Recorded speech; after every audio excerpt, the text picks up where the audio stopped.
Hi friends, welcome to my channel Indian mom Bharathi. ఎలా ఉన్నారండి? అందరూ బాగున్నారా? నేను కూడా బాగున్నానండి.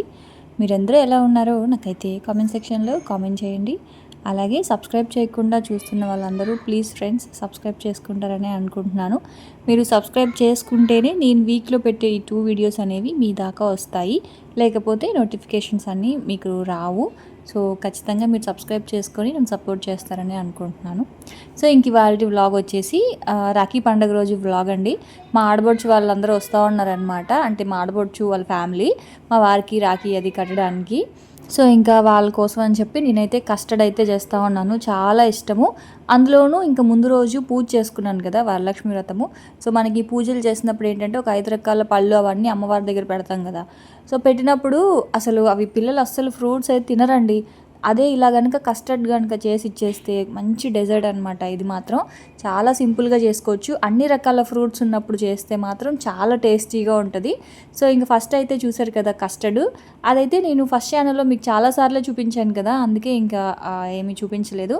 1 లీటర్ పాలు తీసుకున్నాను. 1 లీటర్ పాలల్లో ఒక 2 గ్లాసెస్ వాటర్ వేసి పాలని బాగా మరిగించి 3 స్పూన్స్ కార్న్ఫ్లవర్, వెనీలా ఎసెన్స్, కొంచెం ఫుడ్ కలర్ కలిపి అందులో కాస్త వాటర్ కలిపి పాలల్లో మిక్స్ చేసేస్తే మనకి custard, home made custard ready అయిపోద్ది. బయట నుంచి కస్టర్డ్ పౌడర్ కొనకుండానా. సో ఈ ఛానల్లో ఎవరైనా కొత్త వాళ్ళు ఎవరైనా ఉంటే చెప్పండి. సో నెక్స్ట్ టైం మీకు రెసిపీ షేర్ చేస్తాను, హోమ్ మేడ్ కస్టర్డ్ ఎలా చేయాలో బయట నుంచి కస్టర్డ్ పౌడర్ కొనకుండా. సో అలాగే ఇంకా కస్టర్డ్ అయితే నేను ఫ్రిడ్జ్లో పెట్టేశాను. అది బాగా చల్లగా అయిన తర్వాత యాపిల్, పొమోగ్రనేట్, తర్వాత గ్రేప్స్, తర్వాత ఇంకా బనానా. అరటిపళ్ళు అస్సలు తినరండి పిల్లలు. సో అలాంటప్పుడు ఏంటంటే ఇంకా ఫ్రూట్స్ అన్నీ ఇలాగా చిన్న చిన్నవిగా కట్ చేసేసి కస్టర్డ్లో కలిపేయడమే అనమాట. షుగర్ కూడా వేసుకోవాలి, మనం తినే స్వీట్ని బట్టి పంచదార అయితే కలుపుకోవాలి. ఇంకోటి ఏంటంటేనండి, పుల్లగా ఉన్న ఫ్రూట్స్ అస్సలు వేయకండి. ఇప్పుడు నేను గ్రేప్స్ కూడా అలాగే వేసేసాను తప్ప కట్ చేయలేదు. మీరు కనుక గ్రేప్స్ కట్ చేసి వేసినా, ఆ తర్వాత ఆరెంజెస్ వేసిన, కీవి, స్ట్రాబెర్రీ ఇవన్నీ కాస్త పుల్లగా ఉంటాయి కదా. సో అవి వేస్తే ఏంటంటే కస్టర్డ్ అనేది విరిగిపోతుంది, పక్క రోజు వరకు మనకి ఉండదన్నమాట. సో మనకి ఒక 2 డేస్ కస్టర్డ్ బాగా ఉండాలి అనుకుంటే మాత్రం పుల్లగా ఉన్నవి ఏవి వేయకండి. ఒకవేళ మీరు స్ట్రాబెర్రీ, కీవి ఇలాంటివి వేసుకోవాలి కస్టర్డ్లో అనుకున్నప్పుడు వెంటనే వేసుకుని వెంటనే తినేసేయండి. అంతేకాని అది ఈవినింగ్, అంటే ఇప్పుడు మనం మార్నింగ్ చేసామనుకోండి, ఈవినింగ్ వరకు ఉండాలి లేదా పక్క రోజు వరకు ఉండాలి అన్నప్పుడు 3 ఫ్రూట్స్ అయితే మెయిన్ కంపల్సరీగా వేయండి. యాపిల్, పొమోగ్రనేట్, బనానా, ఈ 3 కంపల్సరీ వేయండి. అలాగే ఇంకా మనకి మస్క్ మిలాను ఇలాంటివి ఉంటాయి కదా, సో అవి కూడా వేసుకోవచ్చు. పులుపు లేని ఫ్రూట్స్ ఏవైనా వేసుకోవచ్చు అనమాట. సో అది నైవేద్యంగా కూడా పెట్టొచ్చండి దేవుడికి. అంటే మనం ఆల్రెడీ ఫ్రూట్స్ అన్నీ కూడా దేవుడి దగ్గర పెట్టినవే. నేను చెప్పేది ఎప్పుడైనా అంటే పరమాన్నం, పాయసం ఇలా కాకుండా ఎప్పుడైనా దేవుడికి స్పెషల్గా ఏదైనా పిల్లలు తినేవి పెట్టాలి అంటే ఇలా చేసి దేవుడి దగ్గర పెట్టి తర్వాత అది ఇంకా పిల్లలకి ప్రసాదంలా కూడా ఇవ్వచ్చు. సో ఇంక నేనైతే అది ఫ్రిడ్జ్లో పెట్టేశాను. ఇంకా ఈ లోపల మా వాళ్ళైతే వచ్చేసారనమాట. సాయంకాలం అంటే ఇంకా పూజ చేసుకుంటా ఉన్నాను, ఆ టైంకే వచ్చారు. ఇంకా అందుకే శ్రావణిని కూడా వచ్చి కూర్చోమని చెప్పాను. నేను మీకు చెప్పాను కదా 3 డేస్ పూజ చేసుకున్నానండి. కలుషం 3rd డే తీసాను అని చెప్పాను కదా. అంటే సండే తీసాను అనమాట. ఫ్రైడే వరలక్ష్మి వ్రతం చేసుకున్నాను, సాటర్డే వెంకటేశ్వర స్వామికి పూజ చేసుకున్నాను, అలాగే సండే మార్నింగ్ తీసాను కలుషము. శ్రావణి వాళ్ళైతే మాత్రం సాటర్డే వచ్చారనమాట. సో నేను ఇంక ఈవినింగ్ అలా పూజ చేసుకుంటూ ఉన్నాను. ఇంకా శ్రావణి అయితే అప్పుడే వచ్చింది. సో ఎలాగో వచ్చింది కదా అని చెప్పేసి ఇంకా తను నేను కూర్చొని కనకదార స్తోత్రం అయితే చదువుకుంటున్నాను అండి. నాకైతే చూసి చదవడమే వచ్చు, చూడకుండా చదవడం ఇంకా అంత బాగా రాదు. శ్రావణికి అయితే చూడకుండా చెప్పడం కూడా వచ్చు అనమాట. సో ఇద్దరం కలిసి ఎంచక్క అమ్మవారికి కనకదార స్తోత్రం చదువుకున్నాము. ఆ తర్వాత ఇంకా హారతి అయితే ఇచ్చేస్తూ ఉన్నాను. ఇంకా అదే అంటే వాళ్ళకి 2 అవర్సే అనమాట. శ్రావణి వాళ్ళు వచ్చేసి అంటే మా ఆడబొడుచు వాళ్ళు కొత్త వాళ్ళు ఉంటారు కదా, సో వాళ్ళ కోసం చెప్తున్నాను. మా ఆడబొడుచు వాళ్ళు తెనాలిలో ఉంటారు. వాళ్ళు అక్కడి నుంచి ఇక్కడికి రావడానికి ఒక 1.5 అవర్ లేదా 2 అవర్స్ అంతే. సో 4 ఆ టైంకి బయలుదేరారు. ఇంకా వచ్చేసరికి 6 అలా అయిందనమాట. సో అది ఇంకెలాగో అసలే ఆడపడుచు కరెక్ట్గా దీపాలు పెట్టే వేళకి వచ్చింది. ఇంకా అలా కూర్చొని పూజ చేసుకొని హారతి అయితే ఇచ్చేసాను. ఆ తర్వాత ఇంక మా వాళ్ళందరికి కూడా హారతి అయితే ఇచ్చాను అనమాట.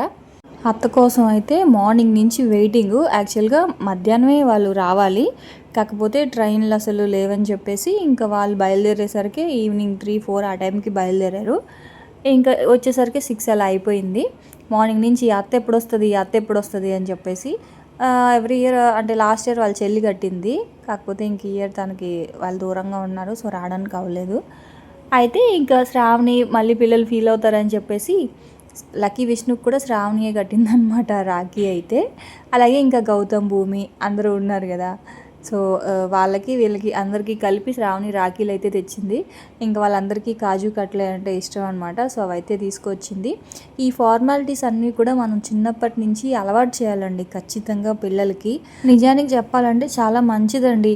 అంటే ఆడపిల్ల అంటే అన్నకు కానీ తమ్ముడికి కానీ రాఖీ కడితే, నాకేమో మొత్తం ఒక 7 మంది తమ్ముళ్ళు ఉన్నారు, బాబాయ్ కొడుకులు, నాకేమో సొంత తమ్ముడు ఒకడు, అలాగే బాబాయ్ పిల్లలు అందరూ కలిపి ఒక 6 మంది, అలాగే పిన్ని వాళ్ళ కొడుకు ఒకడు, మొత్తం 7 మంది తమ్ముళ్ళు ఉన్నారు.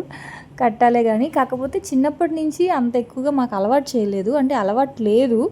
మా అత్తలు కూడా మా బాబాయిలకి మా నాన్నకి పెద్దగా ఏం కట్టేవాళ్ళు కాదు, సో మాకు కూడా అదే అలవాటు, ఆనవాయితీ ఉండాలి అట్లా అంటారనమాట. సో మాకు ఇంకా అంత ఇది లేదు. సో ఇప్పుడు మాత్రం ఖచ్చితంగా శ్రావణి మాత్రం వాళ్ళ అన్నయ్యలకి చిన్నప్పటి నుంచి అలవాటే తనకి రాఖీ అది కట్టడం. అందుకే మ్యాక్సిమం అంటే ఇంకా వాళ్ళ చిన్న అన్నయ్య అయితే దూరంగా ఉంటాడు కదా, కేరళలో ఉంటాడు. సో ఇంక అందుకని వాళ్ళ పెద్ద అన్నయ్యకైనా కడదామని చెప్పేసి ఇక్కడ దాకా వచ్చింది. ఎవ్రీ ఇయర్ మ్యాక్సిమం కడుతుంది అనమాట. మంచిదండి నిజంగాన, ఆడపిల్ల ఇట్లా ఇంటికి వచ్చి అన్నతమ్ములకి రాఖీ కట్టడం నిజంగా చాలా మంచిది. కాకపోతే ఇంకా నాకైతే కుదరలేదులేండి వెళ్ళడానికి, సో అలా అయిపోయింది. ఇంకా మా వారికి అయితే రాఖీ కట్టింది. ఆ తర్వాత ఇంక వాళ్ళ చెల్లి లేదని చెప్పి వాళ్ళకు కూడా శ్రావణియే కట్టేసిందనమాట, లక్కీ విష్ణుకి కూడా. ఇంకా గౌతమ్, భూమి ఉన్నారు. వాళ్ళకి తర్వాత అనమాట, ముందు పెద్దోళ్ళకి అయితే కట్టించేసి తర్వాత భూమి దగ్గర గౌతమ్కి అయితే కట్టిస్తుంది.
ఇంకా ఆ భూమి అయితే గౌతమ్కి అయితే రాఖీ కట్టేసింది.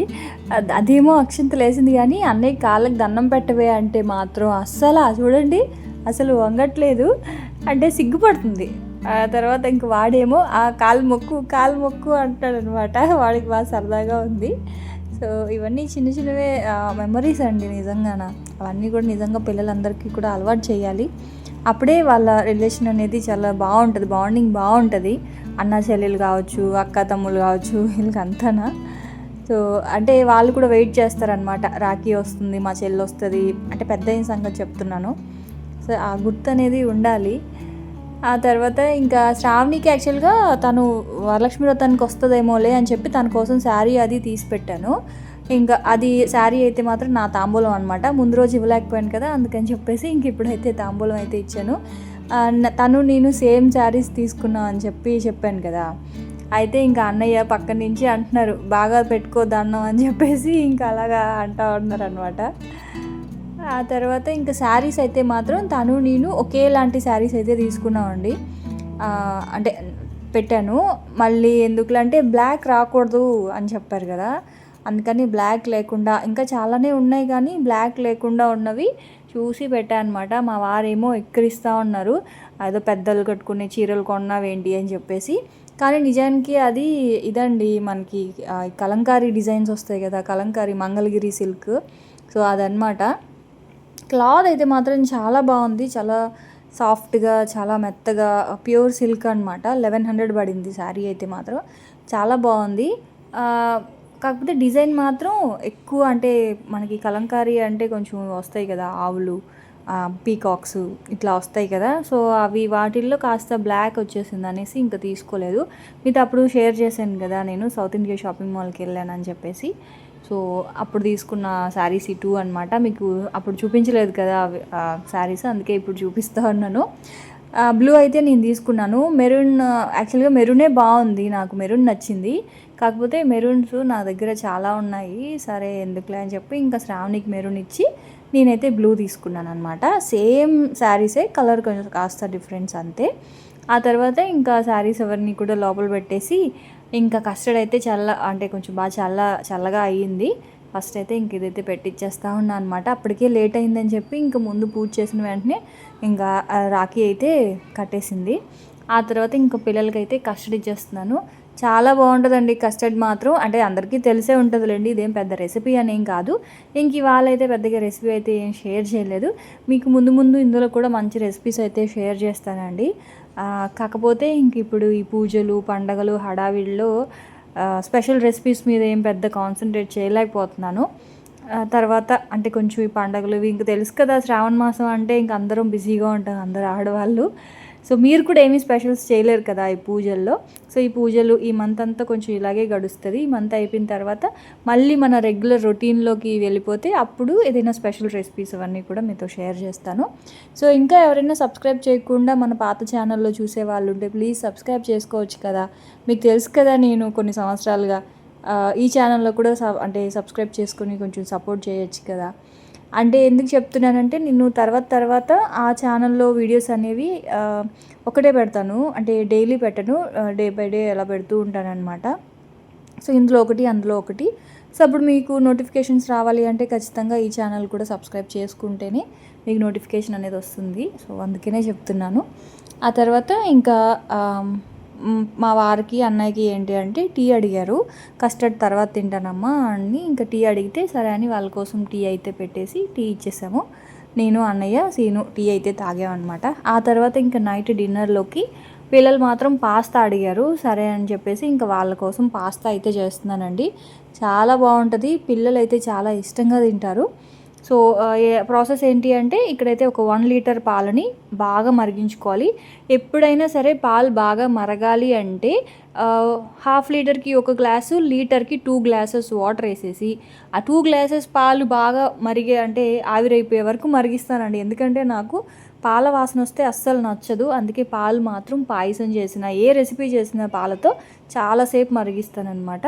సో పాలు బాగా మరిగిన తర్వాత కడాయిలో నేను ఒక 2 స్పూన్స్ ఆయిల్ కానీ బటర్ కానీ వేసుకోండి. నేనైతే మాత్రం ఆయిలే వేసుకున్నాను. 2 స్పూన్స్ ఆయిల్ వేసుకొని 2 స్పూన్స్ మైదా అయితే వేసుకున్నాను. మైదాని మంచిగా ఫ్రై చేసుకొని 1 స్పూన్ కారం వేసుకున్నాను. అంటే ముందే కారం వేయకండి, ఫస్ట్ మైదా వేసి మైదాని కాస్త ఫ్రై చేసుకొని తర్వాత కారం వేయండి. ముందే కారం వేస్తే ఏమవుతుందంటే కలర్ చేంజ్ అయిపోద్ది, బ్లాక్ కలర్లోకి వచ్చేస్తుంది. కాబట్టి మైదా వేగిన తర్వాత కారం, మీరు తినే కారాన్ని బట్టి కారం వేసుకొని కాచి పెట్టుకున్న పాలు ఉన్నాయి కదా, సో కొంచెం పాలు వేసుకుంటూ ఉండలు లేకుండా మంచిగా కలుపుకొని మనకి వైట్ సాస్ అయితే తయారు చేసుకోవాలన్నమాట. ఆ తర్వాత ఇంకా అందులో మనకి నచ్చిన వెజిటేబుల్స్ వేసుకోవచ్చు. ఇక్కడైతే నేను క్యాప్సికము, స్వీట్ కార్న్ అయితే తీసుకున్నాను. మీరు ఇంకా ఇందులో broccoli, cauliflower, baby corn, mushroom ఇట్లా మీకు నచ్చిన వెజిటేబుల్స్ అయితే వేసుకోవచ్చు అనమాట. నేనైతే మాత్రం ఆ 2 వేసుకున్నాను. ఆ తర్వాత నచ్చినంత చీజ్ కూడా వేసుకోవచ్చు. సో చీజ్ అయితే మాత్రం నేను ఒక 6 క్యూబ్స్ వేసుకున్నాను, లీటర్ కాబట్టి. 1/2 లీటర్ అయితే 3 క్యూబ్స్ చాలు. సో చీజ్ అంతా బాగా మెల్ట్ అయిపోయిన తర్వాత ఇలా పాస్తాని ఉడికించుకున్నాను సపరేట్గా. కొంచెమే అనుకోండి, అందులోనే వేసి ఉడకబెట్టేసేయచ్చు. కొంచెం ఎక్కువ క్వాంటిటీ కాబట్టి సపరేట్గా నేను పాస్తాని ఉడికించి వేసుకున్నాను. ఆ తర్వాత ఉప్పు మాత్రం లాస్ట్లో వేసుకోండి, స్టార్టింగే ఉప్పు వేయకండి. తర్వాత మిక్స్డ్ హర్బ్స్ ఉంటాయి కదా, సో అదైతే ఒక 1/2 స్పూన్ వేసుకున్నాను. ఆ తర్వాత సాల్ట్ లాస్ట్లో వేసుకుంటున్నాను. మీకు కారం సరిపోలేదు అనుకుంటే కొంచెం మిరియాల పొడి, చిల్లీ ఫ్లేక్స్ కూడా వేసుకోవచ్చు. కాకపోతే నేను కారం ముందే వేసేసాను కాబట్టి ఇంకా చిల్లీ ఫ్లేక్స్ వేయలేదు. గౌతమ్ భూమి వాళ్ళు కారం తక్కువ తింటారు, అందుకని నేను ఇంకా ఎక్స్ట్రా స్పైసెస్ అయితే ఏమీ వేయలేదు. చాలా బాగుంటుందండి. మనకి ఇది బయట రెస్టారెంట్స్లో తినాలి అంటే ఎంత కాస్ట్ ఉంటుందో కదా. సో ఇంట్లో ఇలా సింపుల్గా అందరూ చూడండి, ఇప్పుడు ఇంట్లో మేము అందరం కలిపి తిన్నాం. ఇంత పాస్తా మనం బయట తెచ్చుకోవాలి అనుకుంటే బోల్డ్ అంత కాస్ట్ అవుతుంది. సో ఇంట్లో ఈజీగా ఇలా ట్రై చేయండి. సో తర్వాత మంచి రెసిపీస్తో మేము ముందుకు వస్తాను. అప్పటి వరకు ఉంటాను. Bye friends. బాయ్.